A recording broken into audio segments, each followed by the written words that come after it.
Oh, Romeo. Juliet.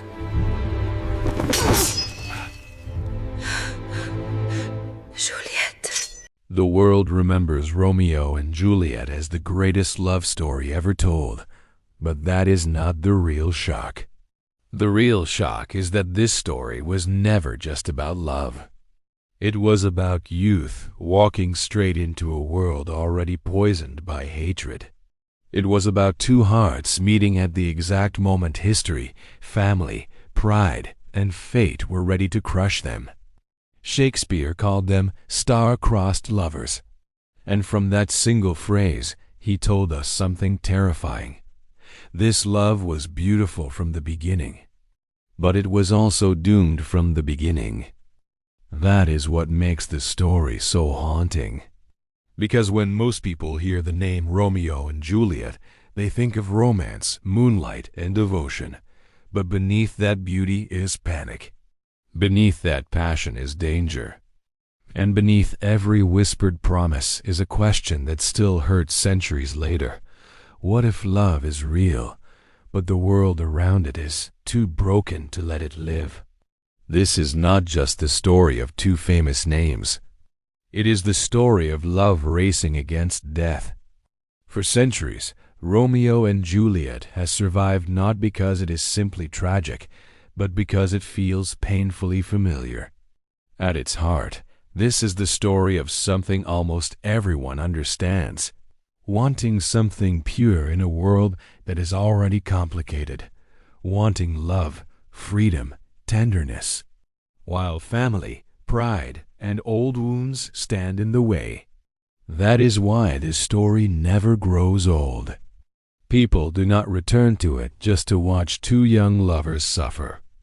They return because somewhere inside it they recognize themselves, the fear of being controlled, the ache of being misunderstood, the quiet dream of finding one person who makes the chaos disappear. And yet Shakespeare makes us wonder something deeper. Was this love truly strong enough to survive? Or was it only beautiful because it never had time to grow old? That question lingers over everything.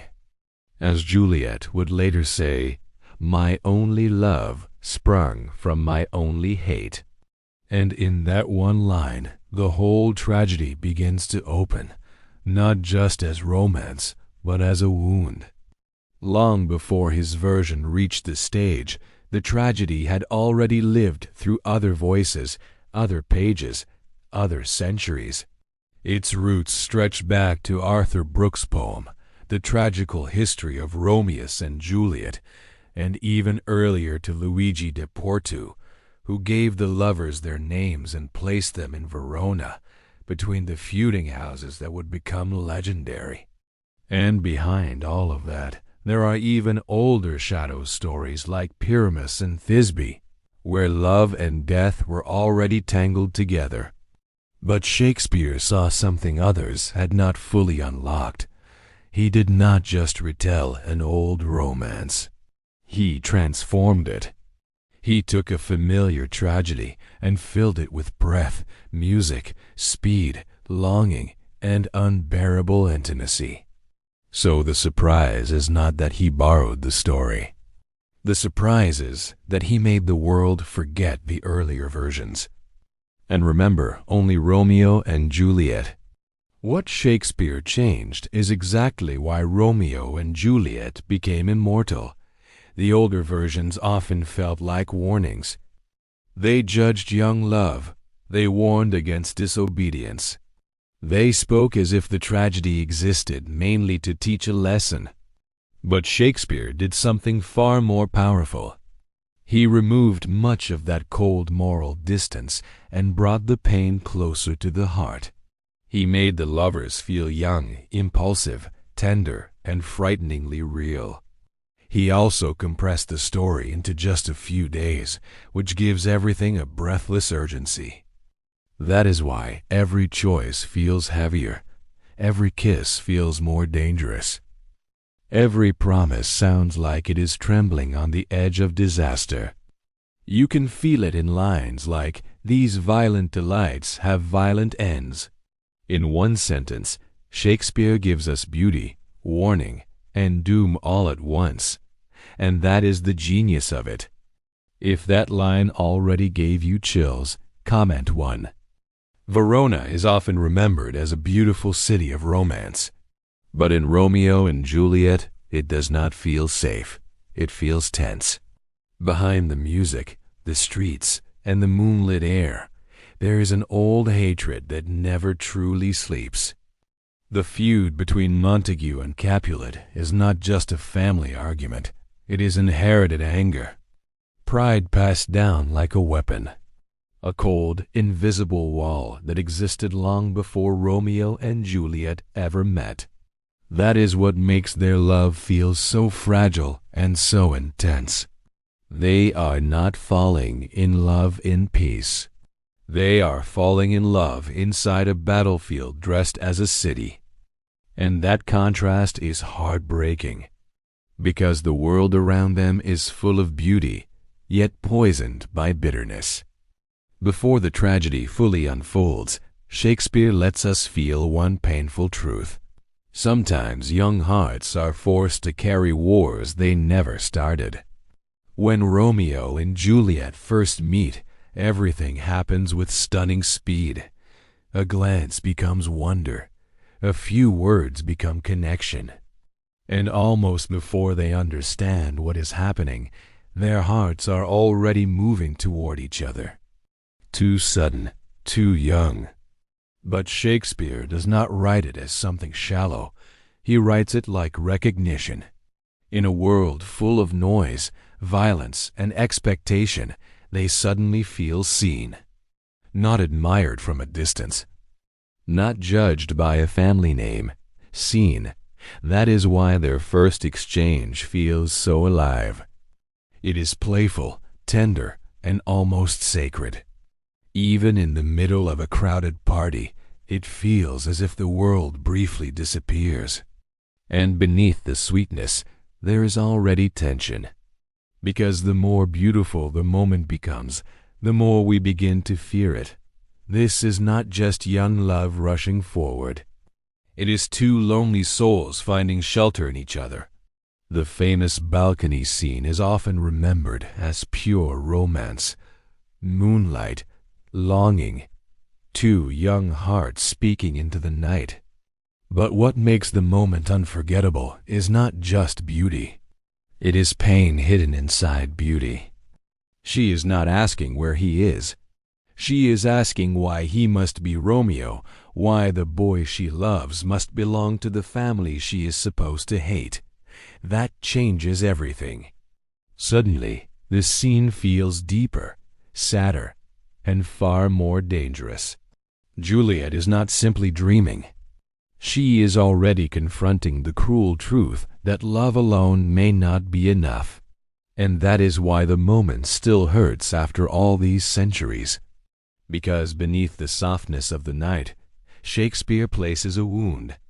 The terrible realization that the person who feels most right may carry the one name the world will never forgive.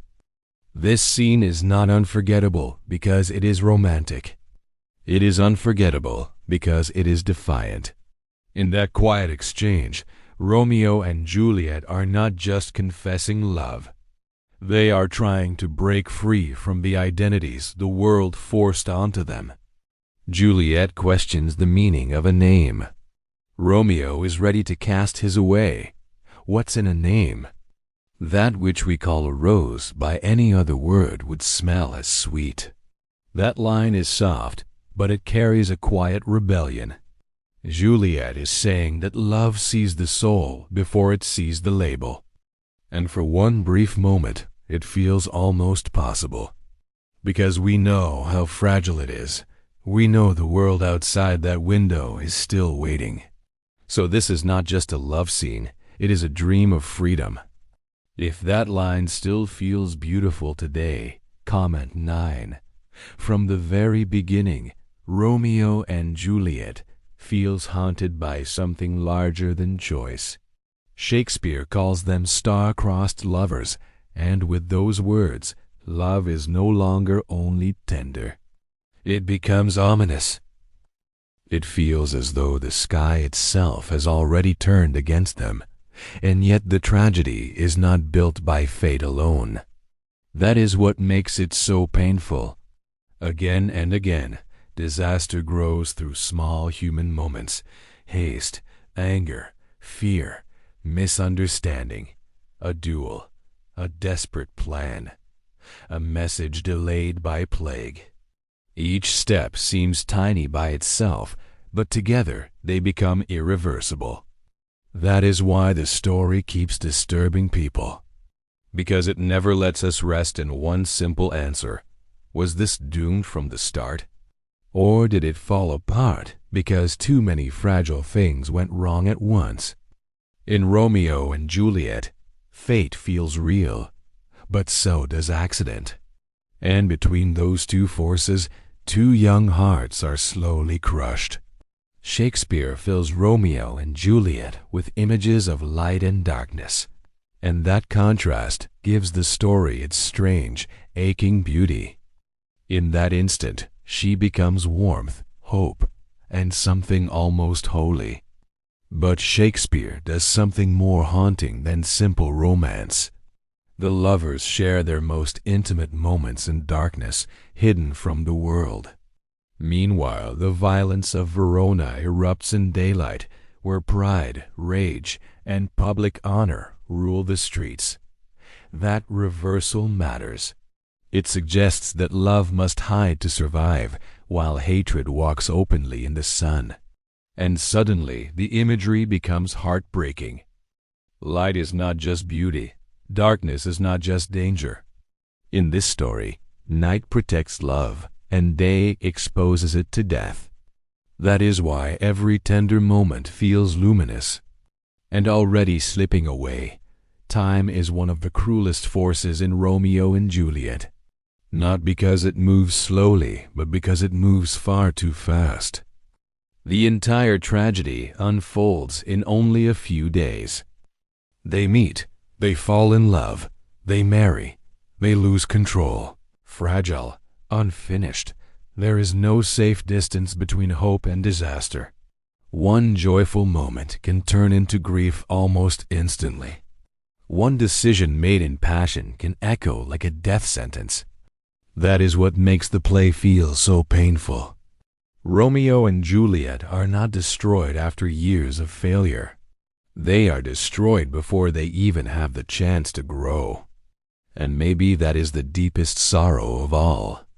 Not just that love dies, but that youth never gets the time it deserves. In this tragedy, time is not a background detail. It is the invisible hand pushing every heartbeat toward the end. What makes Romeo and Juliet larger than a single play is the way it kept echoing far beyond Shakespeare's stage. Its lines shaped everyday English. Its emotions crossed centuries. And its story kept finding new bodies through film, music, ballet, and modern reinterpretations that prove the tragedy never truly grew old. From West Side Story to Romeo plus Juliet, each generation has looked at these two lovers and seen something painfully familiar: forbidden love, division, identity, and the cost of hatred. That is the true power of the story. It does not stay trapped in the past. It keeps returning in new voices, new cities, new wounds. Very few works survive like that. Even fewer still make people feel that the pain is happening now. That is why Romeo and Juliet is not just a classic. It is a living emotion passed from age to age. If you can already feel how timeless this story is, comment. What keeps Romeo and Juliet alive today is not just the beauty of its language. It is the painful truth inside it. Pride and control. That is why modern audiences still recognize themselves in it. Not because they live in Verona, but because they know what it feels like to be pulled between love and expectation, feeling and fear, selfhood and obedience. The tragedy may wear old costumes, but its wounds are still modern. Families still pressure. Society still judges. And many people still know the quiet ache of loving something that the world makes difficult.